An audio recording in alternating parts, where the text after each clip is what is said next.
Hello friend. Sociology with Dhruv Dikshit channel में आज आपके साथ में इकोलॉजी और इकोनॉमी इन दोनों पे चर्चा करूंगा। जी हाँ, विकास, आधुनिकता, ग्लोबलाइजेशन ये पैरेलल चल रहे हैं। पूरा विश्व बदल चुका है। वैश्वीकरण के दौर में औद्योगिकरण के साथ साथ आधुनिकता की शुरुआत हुई थी। जी हाँ, मॉडर्नाइजेशन की बात हुई थी। समाजशास्त्रियों का प्रिय विषय है आधुनिकता, और आधुनिकता के बाद अब आ गई उत्तर आधुनिकता। औद्योगिकरण हुआ था 19वीं सदी में। उसके बाद धीरे धीरे नगरीकरण, आधुनिकीकरण का दौर चालू हुआ। आधुनिकीकरण में बहुत समाजशास्त्रियों का बहुत अध्ययन है, सबने अपने अपने विचार रखे, सबने अपनी बातें की। लेकिन आपको एक बात बताऊंगा, अभी 2 दिन पहले भारत के ब्रांड एम्बेसडर विवेकानंद जी की जयंती मनाई गई। 1893 में उन्होंने कहा था आधुनिकता नुकसानदेह है। 1893 में विवेकानंद जी ने कहा था आधुनिकता हमारे लिए घातक है, इसके दुष्परिणाम समाज को भोगना पड़ेंगे। फिर उसके बाद अभी कुछ साल पहले एंथनी गिडेन्स समाजशास्त्री ने भी कहा था आधुनिकता एक बेलगाम घोड़ा है जिसे रोकना आसान नहीं है। ये इतनी तेज गति से दौड़ रहा है, ये अपने आप को ही लहूलुहान कर लेगा। एक और समाजशास्त्री उल्रिच बेक ने तो आधुनिकता के आधार पे ही कह दिया कि हम जितना आधुनिक होते जाएंगे, जितना मॉडर्नाइज होंगे, समाज रिस्क सोसाइटी, खतरे का समाज की ओर बढ़ेगा। और इसलिए मैं कह रहा हूं, इसकी चर्चा इसलिए करना पड़ रही है। रिस्क सोसाइटी हम इसलिए जा रहे हैं कि भारत के जितने भी हिल स्टेशन है, मैं विश्व की बात नहीं कर रहा, सिर्फ भारत की बात कर रहा हूं। भारत के सारे हिल स्टेशन, पर्वतीय क्षेत्र, जहां की न्यूनतम आबादी होती थी, कुछ घर होते थे, गिने चुने घर हुआ करते थे, प्राकृतिक संसाधनों में प्राकृतिक रूप से जीवन यापन होता था। लेकिन अंग्रेजों ने खोजा हिल स्टेशनों को, उसके बाद हमारे यहाँ के भारतीयों ने खोजा, और हमने उन हिल स्टेशनों को प्राकृतिक हिल स्टेशन जो थे, प्रकृति में एक छटा थी, प्राकृतिक रूप से था, जो सौंदर्य है, प्राकृतिक सौंदर्य हमको बुलाता है, आकर्षित करता है, उस प्राकृतिक सौंदर्य को हमने बर्बाद कर दिया। जी हाँ, किस लिए? प्रकृति का दोहन इतना ज्यादा करा है कि आप देखिए आए दिन हमारे यहाँ जलवायु परिवर्तन हो रहा है, पूरे वर्ल्ड में हो रहा है, भारत भर में नहीं। जलवायु परिवर्तन के साथ साथ भूस्खलन हो रहा है, बाढ़ आ रही है, भूकंप आए दिन आते हैं। और जी हाँ, मैं जिसकी चर्चा कर रहा हूँ वो जोशीमठ की बात कर रहा हूँ। जोशीमठ जो है बद्रीनाथ का प्रवेश द्वार है, भगवान नरसिंह का क्षेत्र है। और विगत 10 दिन से जोशीमठ में जो लोग रह रहे हैं, लगभग यहाँ की आबादी 40,000 की आबादी है। जो ये 50 साल में 40,000 की आबादी हुई है। 50 साल पहले यानी आधी सदी पहले यहाँ की आबादी, ऐसा बताते हैं कि कुछ सैकड़ा ही थी। कुछ ही लोग रहते थे, कुछ घर रहते थे, और जीवन यापन चल रहा था। बद्रीनाथ जो आते जाते थे, गिनी चुनी गाड़ियां आती थी, लोग पैदल आते थे, उनके ये लोग सेवक होते थे, उनको आश्रय देते थे, उनकी सेवा करते थे यहाँ के लोग। लेकिन जैसे जैसे विकास होता गया, विकास के मद में हमने उसको इकोलॉजी को भूल के इकोनॉमी पे ध्यान देना शुरू करा। और उसका परिणाम क्या है कि जब हम विकास करते हैं तो हम बहुत सी चीजें भूल जाते हैं। अनियंत्रित रूप से अनियमित विकास, अनियोजित और अनियंत्रित वृद्धि के कारण 400 की आबादी वाला छोटा सा कस्बा जोशीमठ आज 40,000 की आबादी वाला एक शहर बन गया है। जी हाँ, ये शहर बन गया है। और आपको सोचकर जानकर हैरान होंगे कि जोशीमठ में जो हालात खराब हैं। आज तो पेपर बता रहा था कि 5 सेंटीमीटर धसक गया है जोशीमठ, और वो धसकता जा रहा है, धीरे धीरे उसको खाली करा रहे हैं लोग बाग, वहां से आप हटना नहीं चाहते, लेकिन मजबूरी है। 1970 में जोशीमठ में पहली बार भूमि धसाव हुआ था, भूमि का धसना शुरू हुआ था, भूस्खलन की बात हुई थी। और तब एक कमिश्नर एक मिश्रा की समिति हुई थी, उसने कहा था, रिपोर्ट दी थी, यहाँ पे किसी भी प्रकार का निर्माण कार्य ना किया जाए। लेकिन हम मानते नहीं ना। हमने छोटे से शहर को, छोटे से कस्बे को शहर बना दिया। यही पास में ओलिहिम क्रीड़ा का अंतर्राष्ट्रीय केंद्र बना दिया, इंटरनेशनल सेंटर है ओलिहिम। विश्व की प्रख्यात, विश्व प्रसिद्ध फूलों की घाटी है। और आपको ताज्जुब होगा कि बताते हैं, जोशीमठ शहर की बसाहट काय पे है? ये मलमे में है। मलमा, जो भूस्खलन होता ना, पहाड़ी क्षेत्रों में हमेशा भूस्खलन होता रहता, उसी भूस्खलन के मलमे पे जोशीमठ की बसाहट है। और आजाद भारत में ही हमने पिछले 80 के दशक से अभी तक यहाँ पे 40 से 50 हजार के लगभग 40 से 50 हजार किलोमीटर लंबी सड़कों का निर्माण कर दिया। एनटीपीसी की परियोजना के तहत यहाँ सुरंग बन रही है, जल विद्युत योजनाएं बनाई गई हैं। और धीरे धीरे बताया जा रहा है कि ये जो जोशीमठ है, यहाँ की चट्टानें खिसक रही हैं, नीचे अलकनंदा का प्रवाह घट रहा है, पेड़ काट रहे हैं अंधाधुंध। क्यों? हमको तो इकोनॉमी चाहिए ना, हमको विकास चाहिए। हम विकास अपनी कब्र खोद कर ही विकास कर रहे हैं। हमको इकोनॉमी चाहिए, और उस इकोनॉमी के उसमें हमने इकोलॉजी को भूल गए। और इकोलॉजी को भूलने के साथ क्या हुआ है, 2013 में केदारनाथ की त्रासदी हुई थी, लेकिन हम नहीं सुनते ना। हमारी आदत है बहुत जल्दी भूल जाने की, हम भूल गए।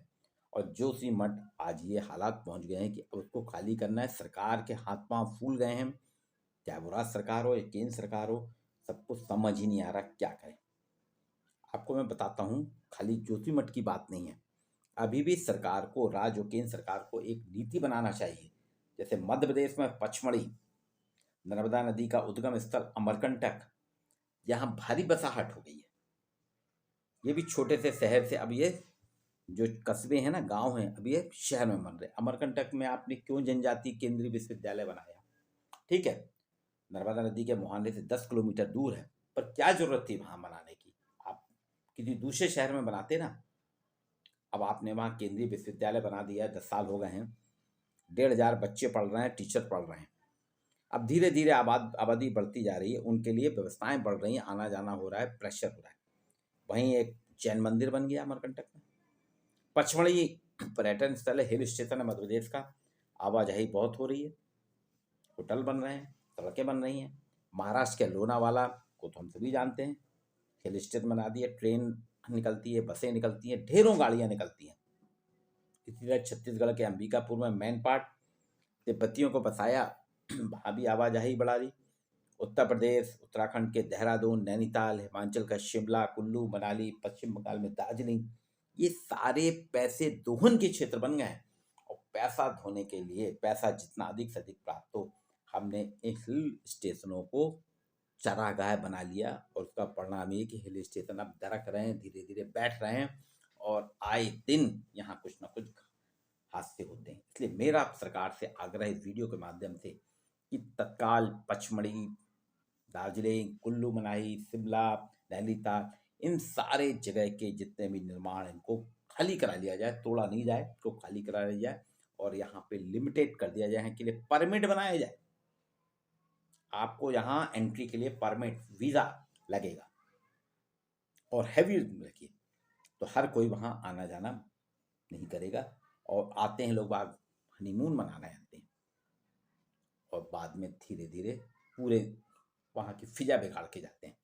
अब देखिए ना, हिल स्टेशन में आप जाइए, क्या होता है, अंकल चिप्स, कुरकुरे, बिस्किट्स के रैपर पड़े रहते हैं, कोल्ड ड्रिंक की बोतलें पड़ी रहती हैं, दारू की बोतलें पड़ी रहती हैं, ये सब हम खा पी के छोड़ के चले जाते हैं।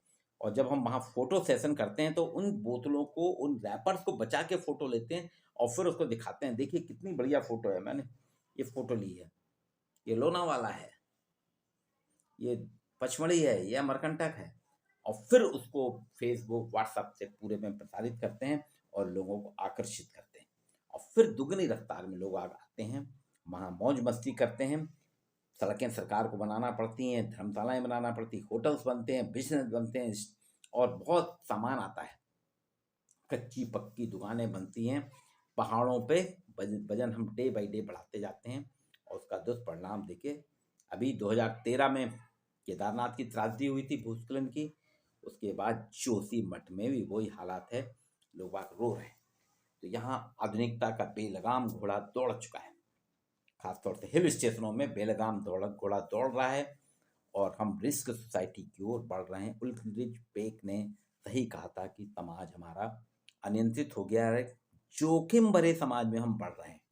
तो धीरे धीरे बद्रीनाथ का प्रवेश द्वार खतरे में है। हो सकता है कि आप बद्रीनाथ भी ना पहुंच पाए। यही हाल जम्मू वैष्णो देवी का है, लाखों लोग जा रहे हैं। ठीक है, श्रद्धा का केंद्र है, जाना चाहिए, लेकिन वहाँ हेलीपैड भी बन रहे हैं, गाड़ियाँ आ रही हैं, कंस्ट्रक्शन हो रहा है। इन सभी को कहीं ना कहीं हमें रोकना होगा। विकास में हमारा कैसा हो रहा है? अनियंत्रित विकास है, अनियमित विकास है, अनियोजित विकास है। वृद्धि हमारी अनियंत्रित है, अनकंट्रोल एक्सपांसन हो रहा है।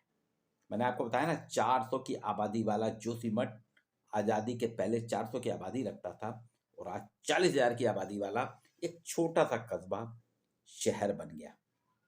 यहाँ थिएटर भी है, मैं गया हूँ। मैं यहाँ पे बद्रीनाथ गया था 1983 में। बस रोक ली गई थी कि रात हो गई थी, तो बद्रीनाथ जाने नहीं दिया। जोशीमठ में रुके, वहीं पे छोटी सी धर्मशाला में रुके। एक थिएटर था, थिएटर भी देखा, उसमें 200-250 लोगों ने फिल्म देखी वहाँ। जब जब फूल खिले फिल्म देखी मैंने जोशीमठ में।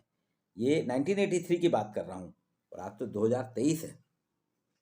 अब सोचिए कितना बड़ा कस्बा हो गया, फूलों की घाटी है, ओली हिम क्रीड़ा का अंतर्राष्ट्रीय केंद्र है, स्कूल कॉलेज सब है। जोशीमठ में कॉलेज भी है, ऐसा नहीं कि कॉलेज, सब है। तो मेरी सरकार से अभी भी गुजारिश है, इन सभी जितने भी हिल स्टेशन को सामान्य रूप से जैसे पहले थे वैसे रहें।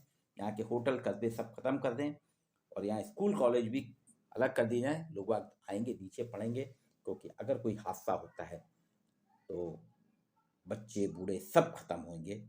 उन जानों को बचाने के लिए आपने जो गलतियां की हैं, सरकार को बार बार रिपोर्ट मिली थी, लेकिन किसी भी सरकार ने रोका नहीं। इंदिरा गांधी को बताया था चिपको आंदोलन के कि यहाँ पे चट्टानें धसक रही, पहाड़ धसक रहे हैं, यहाँ कोई विकास ना करें। ये 1976 की बात है, लेकिन किसी ने नहीं सुना और आज उसके परिणाम 50 साल बाद हमको दिखाई दे रहे हैं। तो मेरा कहना है कि सरकार को तत्काल वीज़ा जारी करना चाहिए। जिसको भी हिल स्टेशन जाना है, एक हैवी फीस देना पड़ेगी। भूटान में आपको लगता ना, आपको पास लेना पड़ता, ऐसे ही यहाँ पास लगाया जाए, एंट्री। आप कमाई ऐसे करिए ना और तय कर दीजिए कि एक साल में इतने वीज़ा ही दिए जाएंगे, इतने ही पास दिए जाएंगे। कोई भी वीआईपी हो, कुछ भी हो, लेकिन आपको वहाँ एंट्री नहीं मिलेगी। अगर हम बचना चाहते हैं विकास से, तो हमको इकोनॉमी के साथ साथ इकोलॉजी में भी संयम बनाना पड़ेगा। हमने इकोनॉमी तो बढ़ा ली, इकोनॉमी तो आने दो, लेकिन इकोलॉजी को भूल गए। जब हम इकोलॉजी को भूल रहे हैं तो केदारनाथ और ये जोशीमठ जैसे हादसे सभी जगह होंगे, चाहे वो पचमढ़ी हो, अमरकंटक हो, अमरकंटक, पचमढ़ी, मैनपाट, देहरादून, नैनीताल, कुल्लू मनाली, शिमला, दार्जिलिंग, गैंगटॉक, ये सारे शहर सिर्फ इतिहास के पन्ने पे ही रहेंगे। तो मित्रों, आप सभी से है कि हम हिल स्टेशनों को हिल ही रहने दें, उनको सामान ना होने दें। पता चला हिल खत्म हो जाएगी, पहाड़ी खत्म हो जाएगी, सब खत्म हो जाएगा। नमस्कार, आज के लिए इतना ही।